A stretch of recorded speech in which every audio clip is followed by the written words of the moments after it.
In a few days, it's going to be exactly 1 year since President Bola Tinubu took over as President of the Federal Republic of Nigeria.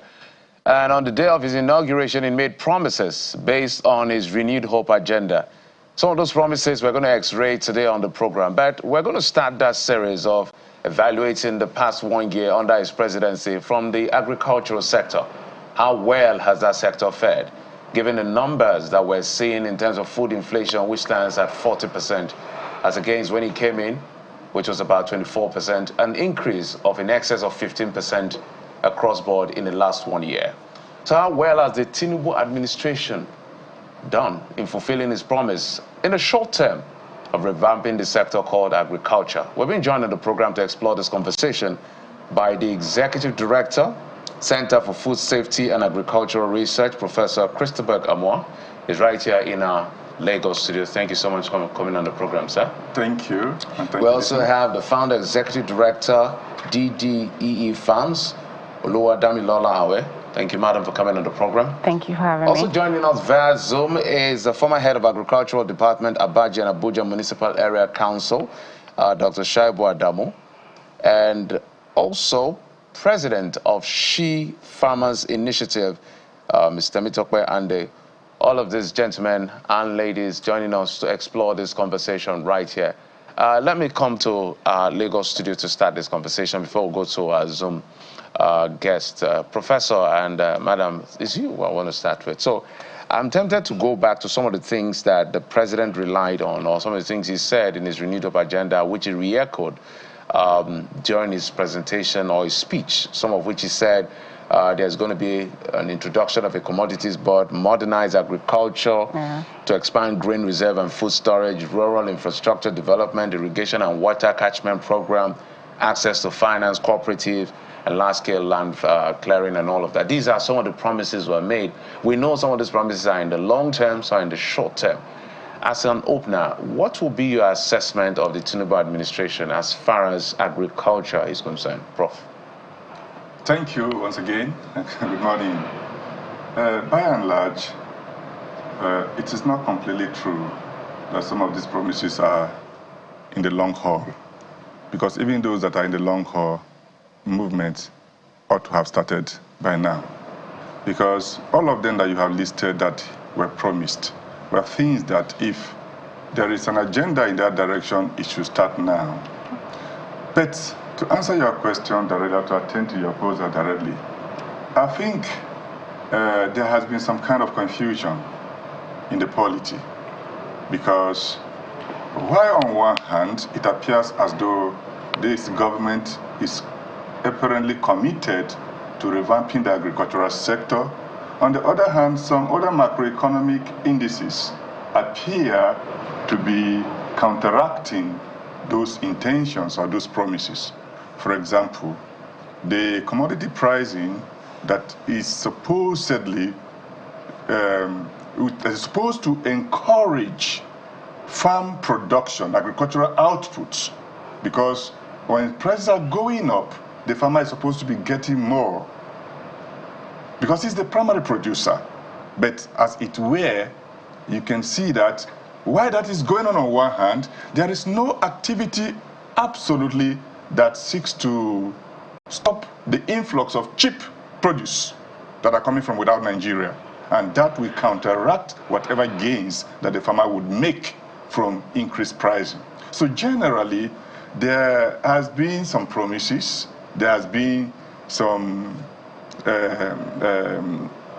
statements here and there, but on the ground, we are seeing that much more needs to be done. Your turn. Okay, thank you so much for having me. As a practicing farmer, I'm a vegetable farmer, and looking from that angle, most of what has been stated there, nothing has been visible for us to be able to see. You know, and for any of these things, I know, yes, some might be in the long run, but action plan needs to start from now.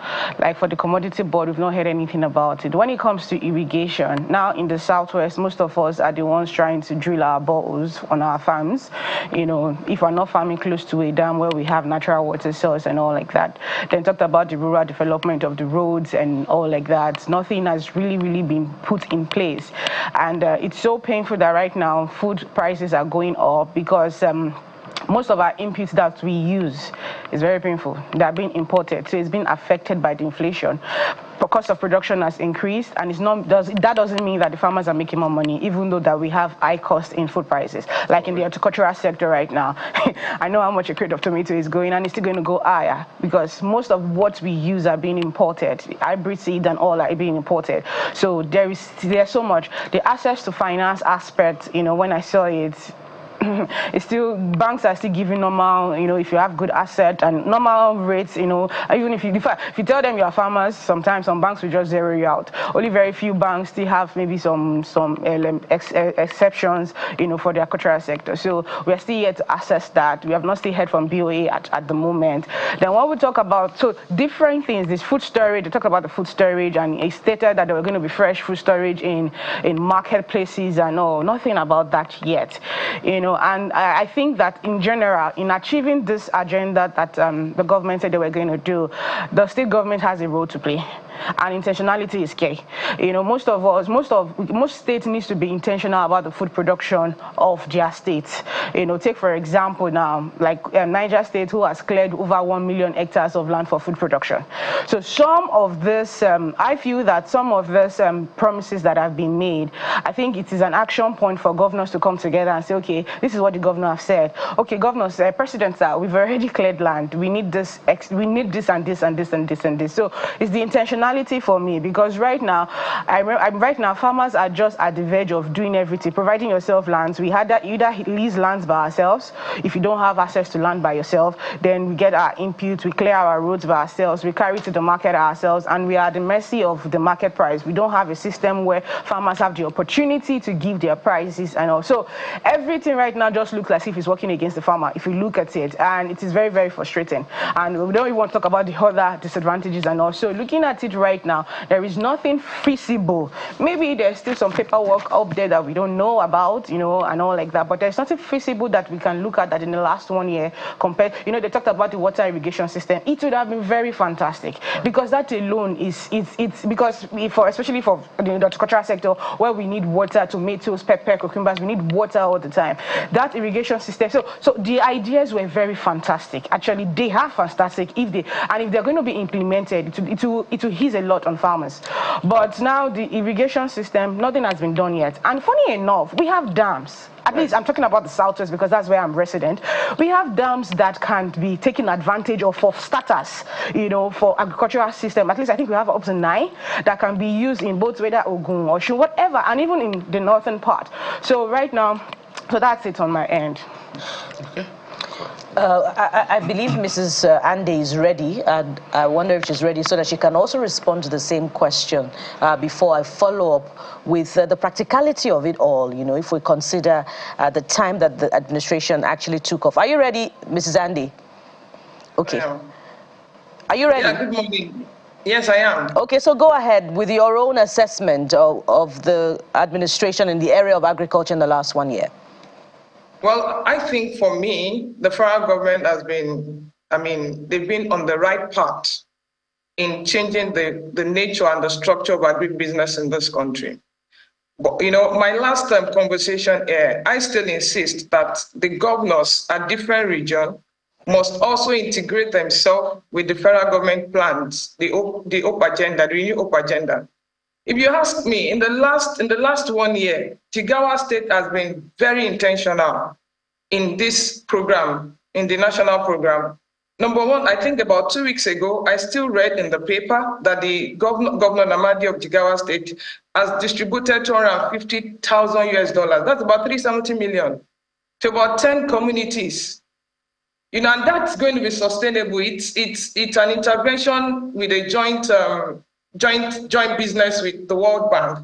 I know that our commercial banks are not ready for us because, the commercial banks also need to come into play in this conversation, because the rate at which food prices are going up with less production is alarming. So the government need to integrate them. The state governors, the state government, the regional government, they need to integrate themselves with the national programs. I am also aware that the federal government has gone to different countries. They've signed MOUs. They've done a lot of things to bring infrastructures, to change Agric. But the governor should also be they should be the activator of these programs. I can tell you clearly, in Oyo State, we have thousands of acreage without tractors. You can't plant. I'm also aware that some governors are distributing inputs. They will distribute cassava stems, they will distribute seed, they will distribute fertilizer. But when you don't have a land cleared to put these seeds and stems, I mean, it's not sustainable. Look at what the governor of Niger State also did. I mean, yes, the administration is just within a year, but we can see what the governor of Niger State did recently. He brought in some tractors to clear land, farmland. The clearing of farmland is over 60% of the total cost of cultivation. So for me, I think the federal government is on the right path. Right. The only thing is that the governors, the owners of the resources of the state, should be intentional. They should be the activators for this Renew Hope agenda. All right. That's my thought. The farmers are really, really constrained right now. I can tell you practically as a farmer, even in the different states, we have like 4,000 hectares. 4,000 hectares. We did the drone. We visited the farm some few weeks ago. We did the drone and open to work. But to get tractors to clear the land, even to plow, is a lot of money, and no farmer has it. And that's why a lot of people have been saying foreign nationals are coming into this country, heavily funded with infrastructures, to take our land and begin to cultivate even under our nose. But of course, there's nothing we can do about it, because we don't have the machinery to do that. And that's so a very vital point. So the intervention of government national level is apt, right, but the activators at the state level need to be intentional about it. Right. We have state governors who have done that, so they should take a cue from it. All right, I want us to go back and forth on this so we can have a very robust conversation. And you make a very important point, madam. But let's just backtrack a bit and take a look at the promises that the president made prior to coming into office in his Renewed Hope Agenda manifesto. So food security was top for that agriculture bit of his campaign promises: enhance agricultural productivity, agro-allied industry, food security, farm incomes, the commodity boards as well, which is another big one on the Renewed Hope agenda, which you see right there on your screen. Introduce commodity boards. So far, going by your ratings, you've not seen any activity in that light. There's also rural infrastructure development, farm to market roads, access, as well as freight networks will be the priority of this administration. Again, that has not been scored highly. Access to finance, which is vital, again, from your rating, has not been quite visible. So let me take this to Dr. Adamu. I mean, you, former head of Agricultural Department, Abaji and Abuja Municipal Area Council. So you maybe sort of understand how government works when it comes to promising and delivering. From what you've seen so far, is this acceptable? Is this the normal trajectory you expect from this government, or for you, there is much to be desired? Thank you very much, and good morning, Nigerians. From our assessment so far, I think from the result, when something is done well, I think the result will be able to show that something has been done. When you said this administration met inflation at 24%, and today is over 40%, that's already an increase, which is a negative impact. So for now, in fact, when I read the promises the president made before he was elected, in fact, that even made me to elect him. And when that will be implemented, from what I read, I felt Nigeria would be a better place than it was. However, the reverse is the case for now. Like the first speaker said, some are short-term, long-term. Yes, we expected by now that the short-term promises should have been implemented. Like all they are saying, in agriculture, even in developed countries, agriculture is subsidized. But today, when you go to the market, the farmers are at their own. The chemicals, the whatever that will reduce drudgery in agriculture, it is not there from the government as such. You go to the market, the prices of what we were buying before this administration, the prices some of them have doubled. And in that situation, cost of production has also increased. And if that situation is there, you don't expect even a farmer to produce and sell at a lower price. And even other commodities, the money the farmers get from his own produce is not even enough to buy other things. In fact, currently, a bag of maize here in the north is, yesterday when I was listening to some people, they say a bag of maize of about 100 kg is about 70,000. Soybean is well above 70,000, and so on and so forth. This is beyond the reach of the poor. So, agriculture, if Mr. President will actually implement what he said, that would be a better solution. The script we read before his coming, it shows like it's just a normal thing in Nigeria. We're very good at planning, but we're not good at implementation. I don't know what are the reasons why some of these things are not being implemented. And some of these things, again, to be implemented, there are some things, especially in the north, that has to be addressed. Insecurity. Because even when you provide all this, for instance, input to the farmers cannot even go to the farms. You see farmers now only farm close to homes. Otherwise, when you go in the hinterland, you are at your own risk. You'll be on the farm. Currently, an aspirant in Kuje Area Council of a local chairman was killed on the farm recently in Abuja here. So even going to the farm in the hinterland, it is not possible again because of insecurity. And that's one of those things that the government, first of all, even have, especially in the north here, to address. And if Nigeria have to go ahead in as far as food security is concerned, these promises have to come into play. All right, let's bring it down to Abuja today. If I may button, let's come to you, Prof. I know you were nodding your head when you talked about insecurity, so I'm going to take the question from there. I know when it comes to policymakers, people like you will be consulted to ask a question or two on advice on what to do. The natural question that crosses my mind right now is the issue of insecurity. Why do you think insecurity persists in the north as it does? Because this has affected us. Look at the numbers, and that number doesn't look like it's going to go down anytime soon. And I also know that a state of emergency was declared in July last year.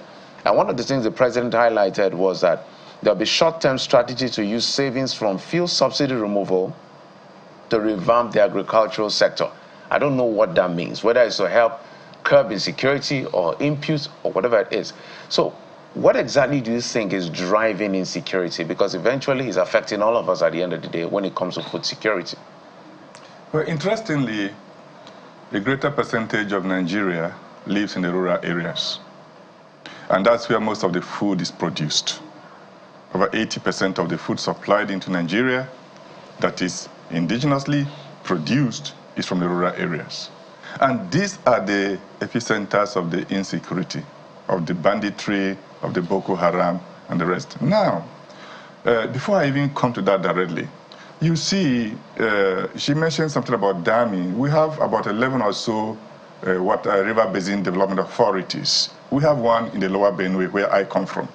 Nothing seems to be happening there. Now, if you developed those, which could fall into the immediate, because these are infrastructure that has been pre-existent.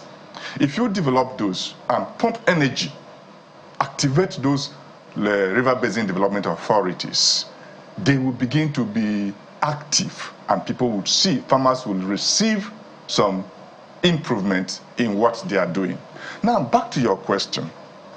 Insecurity, like I've opined in previous conversations, is targeted at food production. Now, there is hardly anything you can do to ramp up food production. And I'm focusing on food production because that is the crux of agriculture. In agriculture, if you remove food production, what will you process? What will the access to finance do?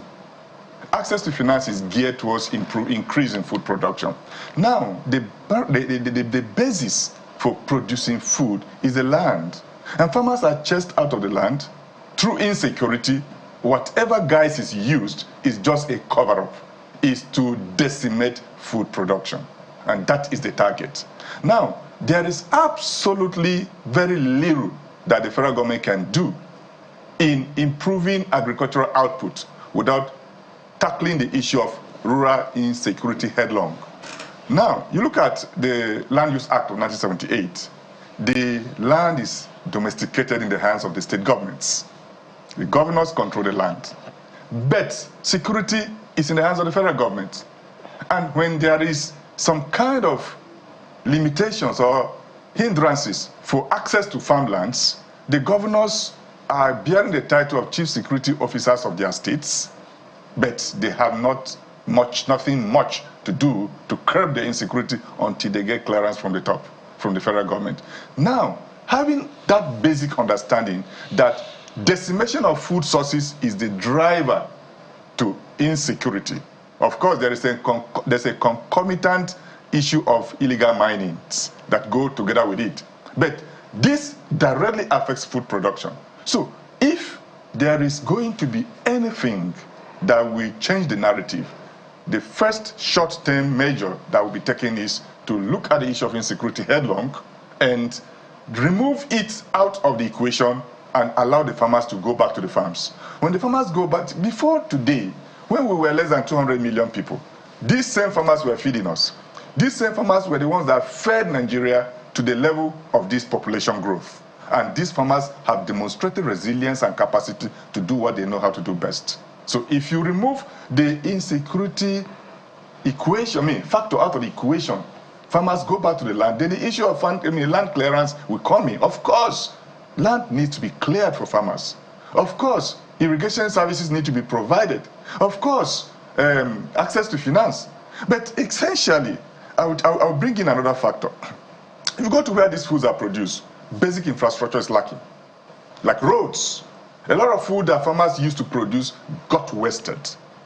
And now it's even worse because over the years, in some parts of northern Nigeria particularly, and eastern Nigeria most especially, some of these roads have not been attended to for several decades. So if you go to certain places, feeder roads are non-existent completely. So what I think needs to be done is this thing connects back and forth. Insecurity is driven by the need, by the desire of foreign merchants to take control of food production within our country. And by doing so, they will decimate our food production, internal food production, as a way to create an avenue, an opening for them to label, to push the narrative of food insecurity. The natural question will be, do you have evidence to that effect? Absolutely. I live in a food production zone. When you have over 800 to 1 million farmers perpetually living in IDP camps, for what? Sometimes you go to the farms, they go there, they are killed. Why are they killed? They have no altercations with anybody. For example, the former president said to us in Benue that we should learn to live with our neighbors. The question was that who were those our neighbors? People travel from Cameroon to come and kill you. How are they our neighbors? So there is evidence. I don't even need any published report. I'm living there. I'm living there. There is food that is wasting in the farms. Farmers can go there.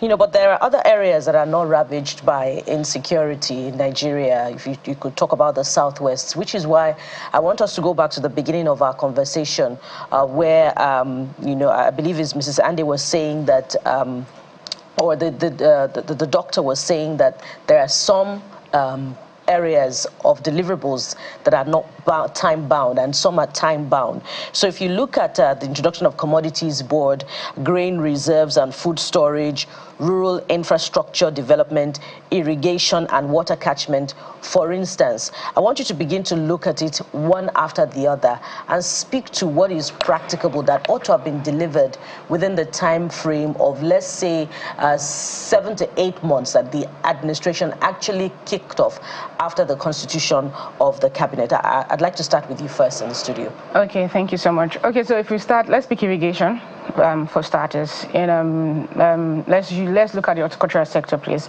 Bulk of our vegetables coming from the north, and when there is low in production, that's when prices shoot up here in the southwest.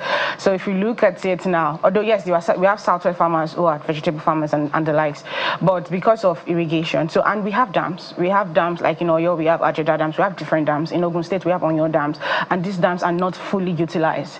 So for the promise that was stated in the agenda about irrigation, that infrastructure is already there. It's just for you to channel tools on to see how farmers can access it and see how the waters can be linked to one. So I don't have to travel down to one particular area just because. So if that area is already congested, that means I can't farm there. But there's a way, I think it was in Kano, how they channeled the irrigation system when the state government did something like that. So that infrastructure could have been taken advantage of. So that alone could have been done actually, and in 6 months we could have had something already in that area when we come to the south, when we bring it down to the southwest. Then when we also look at land clearing, because I know that it was also part of the agenda, land clearing. This is something that I feel anyway. I know that the federal government cannot come down to every state, but I think that actually the state governors, state governments could have done it for the farmers, land clearing. And most farmers, we don't have access to tractors, so this is something that could have even been done easy. It's just provision of tractors, very easy provision of tractors, and clear the area. We have plenty arable lands in the southwest, very many. So just clear it and let farmers. Even right now that we're already entering into the the planting season, lands could have been cleared down for farmers, and that would take a lot of burdens from them. So if you look at that aspect, then when it comes to, I think you talked about food storage and all. When we look at the food storage, we already have marketplaces, like major marketplaces now. It's just to take advantage, probably by extending the market and having a storage, or especially cold storage for fresh vegetables and all, just to take. So we already have things that can already be expanded or be advanced, and at least we could have been seeing evidence right now. When it comes to the commodity board, I know that it might take a lot of, because they might be sitting, there might be policies, because it has to do with different crops and different distance, So them at least probably maybe a committee could have been created and said, okay, now these are the people in charge of commodity boards. Give them a timeline in 3 months. When it comes to farming, we have different crops. So when it comes to food production, let me use that word. So if it's okay, this in this timeline, you people should have been able to come up with this. I know we've not really heard about that. So then when it comes to access to finance that was talked about, as at now, BOA at least that is supposed to be under us, that's supposed to be the friends of farmers. We've not heard anything. So when it comes to that too, I feel that they could be like, okay, in the promise, in the agenda, it's talked about the Anchors Borrower scheme. Right. Yeah, we know we used to have that before, but now there's nothing much about that right now. So this could have just been saying, okay, you know what, because these farmers already work in cooperatives. They are registered cooperatives already. So it could have just been easy to say, you know what, we're going to be disbursing to registered cooperatives.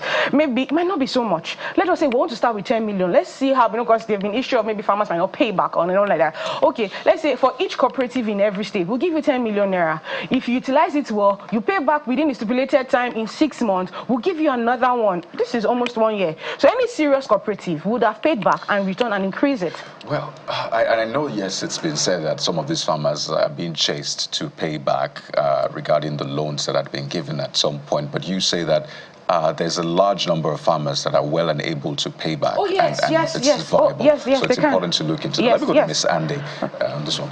So we can look at the challenges from the farm to the market, eventually to the table of Nigerians. The average Nigerian, all he or she wants is to go to the market and be able to purchase these items at cheaper rates. So we know that, yes, some of these things are time-bound, but what we want is to get the results as soon as possible. 1 year is a lot of time if you think about it. It is a lot of time, 365 days. So if we'll have a considerable shift in the inflation figures for food and eventually people go into the market to be able to purchase it with the current minimum wage that they're earning now, while the conversation is still on what to increase it to?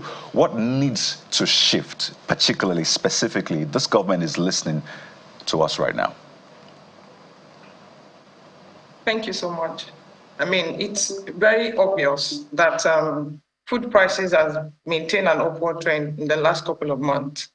I'll give you an instance, particularly Gary. I mean, the Gary bowl that we used to buy in the market, I mean, started increasing from about 5,000 naira to about 31,000 naira.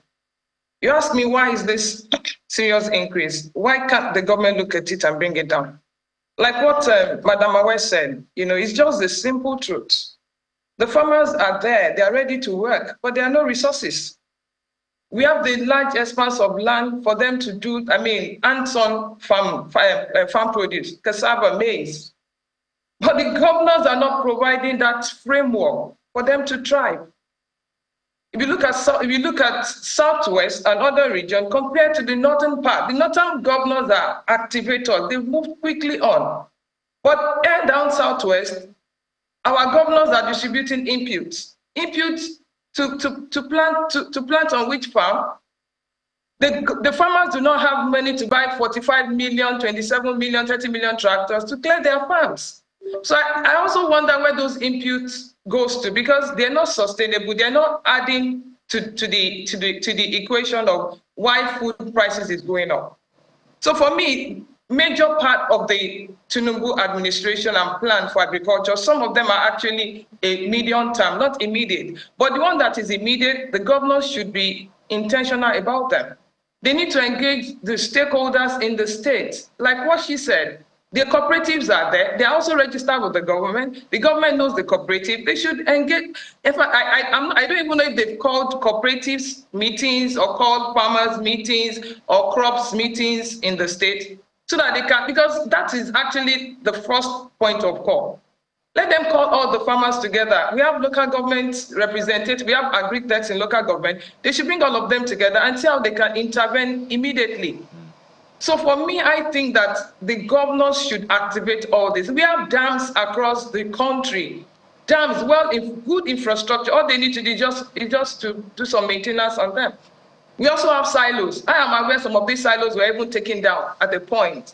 And some of these grain storage were converted to estate. I am aware. I even saw one. I witnessed one in one of the states in the Southwest.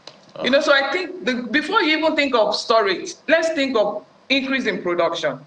So the governors should go out and help the farmers to help them with the land preparation. Right, once the land is prepared, the Bank of Agric can come in and provide money, loans for them, facility for them to supply inputs that they will plant. Well, Ms. Ande, the purpose of this conversation, because pardon me, the purpose of this conversation, as as we wind down, and it is also to give a specific rating to this government, and we'll do it across board.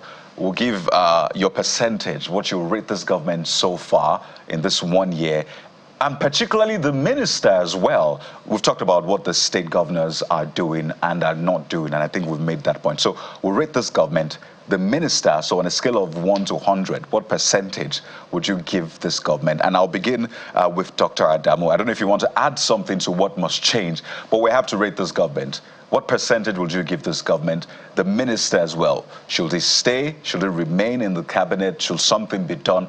What will be your response, Dr. Adamu? Then we'll go round.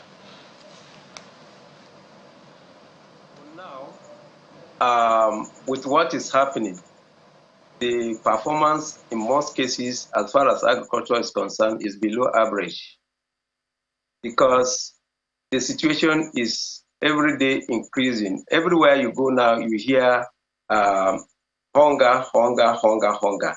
So if there was any tremendous improvement in what was happening, by now, people will have the ability to be able to buy food at any time and in sufficient quantity. But as I said initially, that for here in the north, where I am staying, particularly in Abuja, insecurity could impede some of those things, even if those things are implemented. But where the farmers can still go to farm, in fact, input at very, very high prices. You can't see government presence as such. And even if some of these things should come through the government, there are some political interference along the line. The president would have very good intention, but the channel where it will come down to the last beneficiary, that is the farmer, in fact, it is very cumbersome. And that is one of those things that even when I was in the service, that was the problem. The farmers don't easily get some of those things very easily. So there will be a lot of hookup along the line and diversion to those who don't even need it. Like all those anchor borrowers, people are saying they're very good initiatives. But when it comes to implementation, you will see the non-farmers even collecting the money. And again, those who are implementing it, they have opportunity of even increasing the prices of some of those commodities. All right, Dr. If I may butt in, apologies, we're totally out of time. So on the rating, my colleague asks... it's given below average? Below average, yeah. So less than 50%. No, below average for now. Okay, you don't want to give a particular number. No, below average. All right, let me come to the studio. Prof, we're doing assessment now. It's 1 year down the line. There are ministers who are overseeing these ministries on behalf of the president. So how would you rate the performance of the government in this sector and the minister? I think some of the ministers, let me start with the president. The president... No, we're staying on agriculture for today. So the president is the head of the government. The president obviously has good intentions. He wants to do well. But as a team, a few of his ministers are trying. But on average, I give them 13%. No, agriculture. Prof. Yes, agriculture is 13% or less. 30 or 30? 1-3. Over 100? Over 100. What has he done in agriculture? What has he done? Apart from trying to flood Nigeria with foreign inputs. I mean, how can that improve agriculture in Nigeria? Okay, that's Prof's perspective. Yeah. Let me come to you. What's your assessment? Okay, so I'll just stick to below average. I want to believe that probably there are plants on ground that are not yet visible, or they don't have direct impacts yet on the farmers, especially when it comes to food production. So I'll just give them below average. Okay. Yeah. You don't have a specific number? No, I'll just do below average. So we know that you and Doctor are less than 50%. Prof has given a Prof's mark is failure entirely. All right, so Ms. Andy, what would be your percentage in terms of assessment? Well, in terms of assessment, you can't give a percentage when the overall strategy of the government is still in view. Like you said by yourself, that some are short-term, medium-term, and long-term. But I will only say that the minister needs to really work at the state level and regional level to achieve its goal. For me, is actually below average with what is happening across the region. If you'll be doing well, if what is happening in the south, in the northwest, north central, northeast is also being implemented in other regions, then we can talk about a higher figure. But right now, I mean, the performance of the sector is below average. If I'm going to assess it from my state, from our region, it's below average. So when would you be able to then assess the government, the federal government, the president and the minister of agriculture on their own Mohammed Abubakar, that's his name. Kyari. Yeah. At what point? 2 years, 3 years, 4 years? Well, I think some of the plan of the government, some are really short-term, they are long-term. I can tell you categorically that the dams in the country are being revamped. The federal government is actually working on revamping those dams to Ogun-Osun River Basin. I'm aware of that. There's a lot that the federal government is doing. And, you know, agric business value chain in Nigeria cannot be isolated. You know, it also involves other sectors and other departments. I'm also aware that AFDB, Development Bank, is also on ground right now to provide infrastructure, to provide value addition in the regions in the country. So there's a lot of coordinated activities going around in the country that you cannot actually, the result cannot come up now. But let's give them like 1-2 years more. I'm sure things will change. The reason why we are doing this assessment, we understand how Nigerian politics works. So First 6 months, you're battling whether your mandate is still intact. You have another 1.5 year maximum to still do whatever it is you think you're doing. By the next 2 years to the end of your administration, somebody wants you out. Your concentration is low. So that is why this assessment is critical. This is where we have found ourselves. But we must thank you for all your assessment. That means by this assessment of 4, by this number, this sample size, the Ministry of Agriculture is not doing well by this sample size. There's room for improvement. We must thank you, Temitokpe and Mrs. Temitokpe and the President's She Farmers Initiative joining us via Zoom. Dr. Shaibu Adamu, former head of Agricultural Department, Abaji and Abuja Municipal Area Council. We also have with us, who gave our views as well, founder, executive director, DDEE Farms, Oluwadami Lola Awe, in our legal studio, and Professor Christopher Amwa, executive director of Center for Food Safety and Agricultural Research. Prof, thank you so much. Gentlemen and ladies, thank you so much for coming on the program. Thank you for having me. All right, so that's the scorecard right on this show from the people who are in the know. What's your scorecard of the administration when it comes to agriculture? Our WhatsApp number is up. Send us a message and tell us why you are scaling them or rating them the way you're rating them. I'll be able to read out towards the end of the show. But we'll switch gears now when we come back to the EPL. A lot of men love to watch the EPL. Yesterday was a big one for Man City. We'll find out details of that when we come back after this break. Cecilia Morigbo joins us. Join us again.